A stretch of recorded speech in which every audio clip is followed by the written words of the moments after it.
मैं doctor वागीस, consultant physiotherapist इन MR hospital. Basically ऐसे तो न्यूरोलॉजिकल केसेस बहुत सारे आते हैं, लेकिन कॉमन जैसे बेसिकली विंटर सीजन में जो है वो मोस्ट कॉमन केस है वो सीवीए का होता है। बेसिकली अचानक से चक्कर आना, पसीना आना, एक साइड का वीकनेस हो जाना। अचानक से इसमें क्या होता है ना कि वेसो कंस्ट्रिक्शन होता है, नर्व का वेसो कंस्ट्रिक्शन होता है और जो है बीपी बढ़ती है और जिस कारण से अचानक से बीपी बढ़ने पर सडन जो है ब्रेन में हैमरेज भी हो जाता है, जिसको हम लोग बेसिकली कहते हैं कि हाँ लकवा मार दिया। या ये मतलब डिपेंड करता है, बहुत सारे कंडीशंस पे डिपेंड करता है।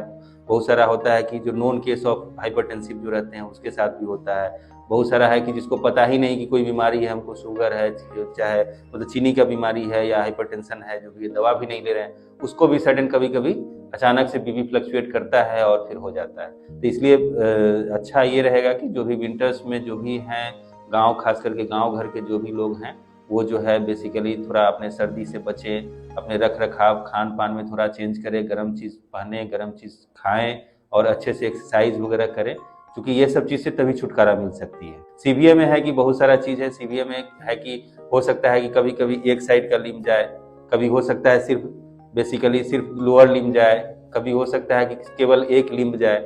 और सीवीए तो खैर अलग बात है, तो उसमें है कि फिजियोथेरेपिस्ट का बहुत सारा रोल है। बेसिकली जितना भी, चूंकि वो बेड रिडेन हो जाते हैं पेशेंट बेसिक, हमारे तो यहाँ बहुत सारे टीम है, टीम वर्क में काम होती है। ये एक सिंगल मेरा काम नहीं है, मैं सबको गाइड करता हूँ, मेरा प्रॉपर टीम चलता है। चूंकि मैं मास्टर्स इन न्यूरो फिजियोथेरेपिस्ट में मेरी मास्टर्स की डिग्री है, तो मेरा बहुत सारा टीम है जो कि बैचलर्स वाले हैं, कुछ जो कि है डिप्लोमा होल्डर्स भी है, जो कि यहाँ पे पूरी टीम काम करती है, यहाँ पे मेरे गाइडेंस में काम करती है। तो बेसिकली क्या है कि वो बेडसोर जब होता है तो बेडसोर मैनेजमेंट करना होता है। बेडसोर बेसिकली बेडसोर मैनेजमेंट है, टाइम टू टाइम जो है हर एक लिम्ब का मूवमेंट कराना है, उसको वॉकर लेकर के चलवाना है, चाहे जो भी एडियल एक्टिविटी, डेली लिविंग एक्टिविटी, जो चल नहीं सकता है अपने पैर पे, उसको एक्सरसाइज करा के डेली लिविंग एक्टिविटी तक कम से कम उस लायक बना देना, ताकि वो अपनी एक्टिविटी को खुद से कर सके। तो बेसिकली फिजियोथेरेपिस्ट का तो ये है। ये तो सीबीए के केसेस के लिए। ऐसे भी मल्टीपल केसेस जैसे बर्न इंजुरी हो गए, उसमें भी बहुत सारा दिक्कत रहता है। मेनली स्टिफनेस होता है, बर्न इंजुरी में भी स्टिफनेस होता है। स्टिफनेस को कम करने के लिए उसमें भी है कि फिजियोथेरेपी की ही जरूरत पड़ेगी।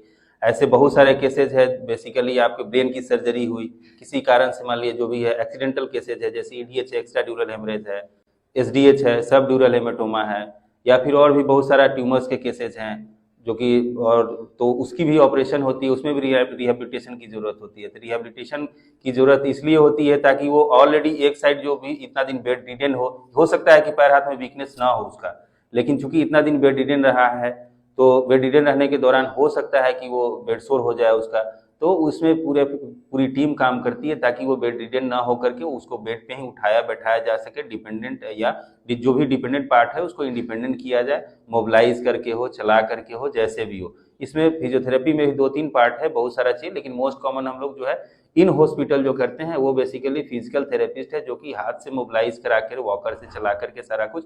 दूसरी पार्ट आती है इलेक्ट्रोथेरेपी की। तीसरी पार्ट है चेस्ट फिजियोथेरेपी, वो अलग से है। चेस्ट फिजियोथेरेपी भी होती है, खास करके सीओपीडी के, अभी जो सीजन जो चल रहा है विंटर सीजन, इसमें सीओपीडी के बहुत सारे केसेज आते हैं।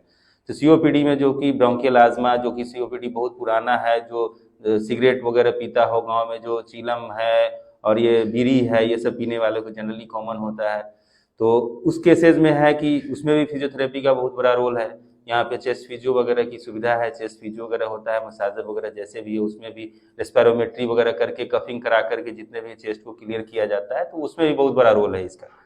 कोई भी ऐसी बीमारी नहीं है जिसमें कि फिजियोथेरेपिस्ट का रोल नहीं है, चाहे ऑस्टियोआर्थराइटिस ऑफ नी है, कोई भी चीज हो, के कमर का दर्द है, गर्दन का दर्द है, या फिर आपका बेड रिडन कोई भी पेशेंट है, चाहे वो कैंसर का हो, चाहे वो किसी भी तरीके का हो, हर जगह उसका रोल है। तो बखूबी यहाँ पे पूरी टीम रहती है, मेरी पूरी टीम, मेल है, फीमेल है, स्टाफ जो भी है, फीमेल फिजियोथेरेपिस्ट भी है, और एक प्रॉपर डिपार्टमेंट है, रिहेबिलिटेशन डिपार्टमेंट है, जहाँ पे प्रॉपर अच्छे से रिहेबिलिटेट किया जाता है। बेसिकली उनका सबसे पहले तो रेगुलर चेकअप कराना है हर संडे, एक वीक में डे मतलब डिसाइड करना है खुद से कि हाँ भाई इस डेट को हमको इनका proper blood sugar test, BP monitoring, और जितने भी कम से कम महीना में, जैसे ब्लड ग्लूकोज लेवल है, कोलेस्ट्रॉल वगैरह, जितने भी केएफटी टेस्ट जो है, ये मतलब महीना में एक बार तो करा ही लेना है। अभी जैसे सर्दी के लिए बेसिकली आप बीपी और शुगर की मॉनिटरिंग वीक में एक दिन कराना है।